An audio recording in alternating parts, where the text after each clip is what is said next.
प्रधानमंत्री मोदी जी के प्रयास सरकार बनने के बाद जो प्रारंभ हुए, भारत की न्यायपालिका की ताकत का एहसास दुनिया ने किया कि जिस राम जन्मभूमि के बारे में लोग कहते थे कि अगर फैसला राम मंदिर के पक्ष में हुआ तो सड़कों पर खून की नदियां बहेंगी, आपने देखा होगा पूज्य संतों ने भरपूर प्रयास किया कि हम बातचीत से समस्या का समाधान निकालेंगे।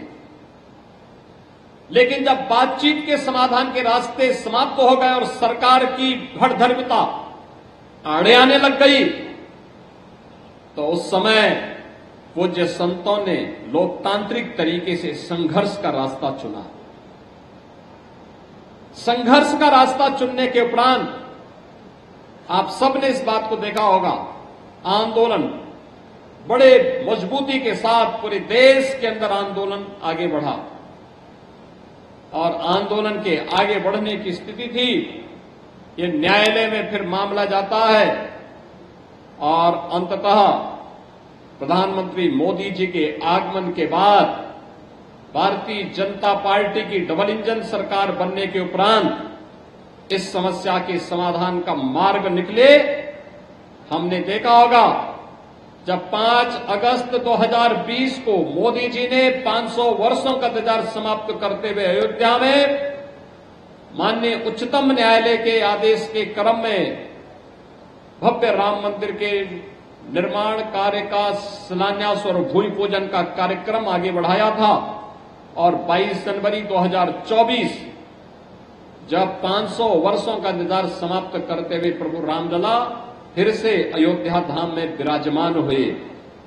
ये तिथियां देश और दुनिया की न केवल सनातन धर्मावलंबी के लिए अस्मरणीय बन गई, बल्कि दुनिया के अंदर जहां कहीं भी आस्था को विध्वंस करने का प्रयास हुआ, आस्था के साथ खिलवाड़ हुआ, उन सभी लोगों के लिए एक नई प्रेरणा भी बनी।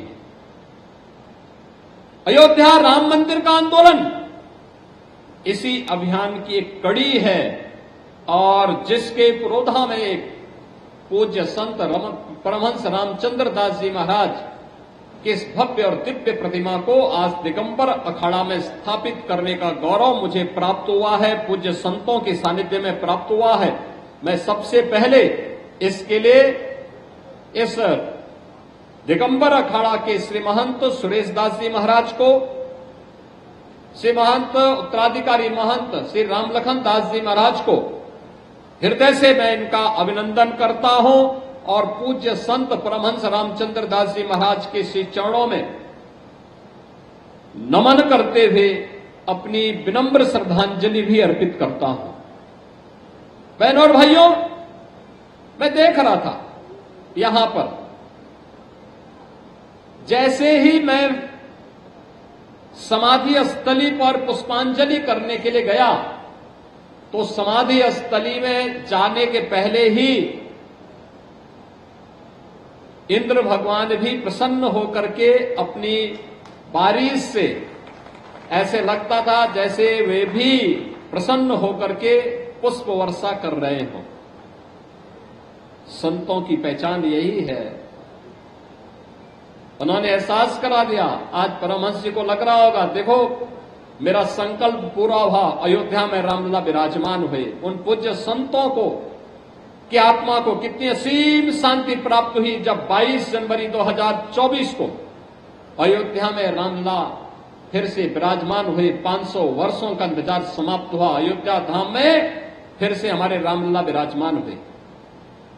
उन पूज्य संतों की आत्मा को असीम शांति प्राप्त हुई होगी। उन्हें भी अपनी वर्तमान पीढ़ी पर विश्वास हुआ होगा कि हमारी वर्तमान पीढ़ी सही दिशा में कार्य कर रही है। उनका आशीर्वाद देश के यशस्वी प्रधानमंत्री मोदी जी को प्राप्त हुआ और आज जब परमहंस जी की मूर्ति की स्थापना के कार्यक्रम के साथ मुझे जुड़ने का अवसर प्राप्त हुआ तो मैं देख रहा था, जब तक मैं समाधि स्थली पे जब गया बारिश शुरू हुई, लेकिन जैसे मैं वहां पहुंचा बारिश कुछ देर के लिए बंद हुई। फिर जब मैंने वहां से प्रस्थान किया दिगंबर अखाड़ा के लिए, फिर यही स्थिति हमें देखने को मिली। यानी हम मान सकते हैं कि यज्ञ की पूर्णाहुति में पूज्य संत के का योगदान और उनका सानिध्य हमें प्राप्त हो रहा है। आत्मा अजर है, अमर है, ये शाश्वत है, इसको कोई मार नहीं सकता, कोई डिगा नहीं सकता, कोई भगा नहीं सकता, कोई डुबो नहीं सकता, कोई जला नहीं सकता है। यह भी सत्य है। और आज वह दिव्य आत्मा अपनी मूर्ति को दिगंबर अखाड़ा में स्थापित होकर के इस वर्ष उन दो महत्वपूर्ण घटनाओं का साक्षी बन रही है। एक जो संकल्प था कि मंदिर वहीं बनाएंगे, रामलला को अयोध्या धाम में विराजमान फिर से करेंगे, वह संकल्प भी पूरा होता है और परमहंस जी फिर से अपने दिगंबर अखाड़ा में विराजमान हो गए हैं। इन दोनों के लिए मैं दिगंबर अखाड़ा से जुड़े हुए जितने भी हमारे पूज्य संत हैं, इन सब का मैं हृदय से अभिनंदन करूंगा, क्योंकि मेरे लिए यह एक अंतःकरण की संतुष्टि का माध्यम बनता है। क्योंकि मेरे लिए परमहंस रामचंद्र दास जी महाराज मेरे पूज्य गुरु के तुल्य थे। और जब भी मैं अयोध्या की तरफ आता था, लखनऊ की तरफ जाता था, तो मेरे गुरु जी मुझसे इस बात को जरूर कहते थे, अगर मैं कभी गोरखपुर से लखनऊ जा रहा हूं या प्रयागराज जा रहा हूं और मैं दिगंबर अखाड़ा में नहीं रुका, तो मुझसे पूछते थे कि भाई क्या अयोध्या में परमहंस जी का हालचाल लिया? मैं कहता था मैं भूल गया या मुझे जल्दी थी। तो कहते थे क्या इससे भी ज्यादा जल्दी है? अरे वो मेरे लिए गुरु भाई जैसे हैं और तुम जाते हो और सम्मान नहीं देते हो क्या? डांटते थे, डपटते थे। और फिर मैं हमेशा जब भी इस रास्ते चलता था, क्योंकि मुझे इस बात का रहता था कि जब मैं जाऊंगा, जिस गंतव्य में पहुंच रहा हूं, अगर वहां से मैं सूचना दूंगा तो मुझसे पूछेंगे तुम अयोध्या होते हुए गए थे, परमहंस की तबीयत कैसी है, वो कैसे हैं? तो मेरे पास कोई जवाब नहीं होगा। तो मैं इसलिए पहले हालचाल लेता था और वह भी अपने दरवाजे में बैठ करके फक्कड़ साधु की तरह बैठ करके किस मस्ती के साथ लोगों के साथ अपनी बातचीत करते थे। उस मस्ती में कोई व्यक्ति ये एहसास नहीं कर पाता था कि संत इतना दिव्य है, इतना भव्य है, इतना चमत्कारिक है, इतना नेतृत्व की क्षमता रखने वाला है।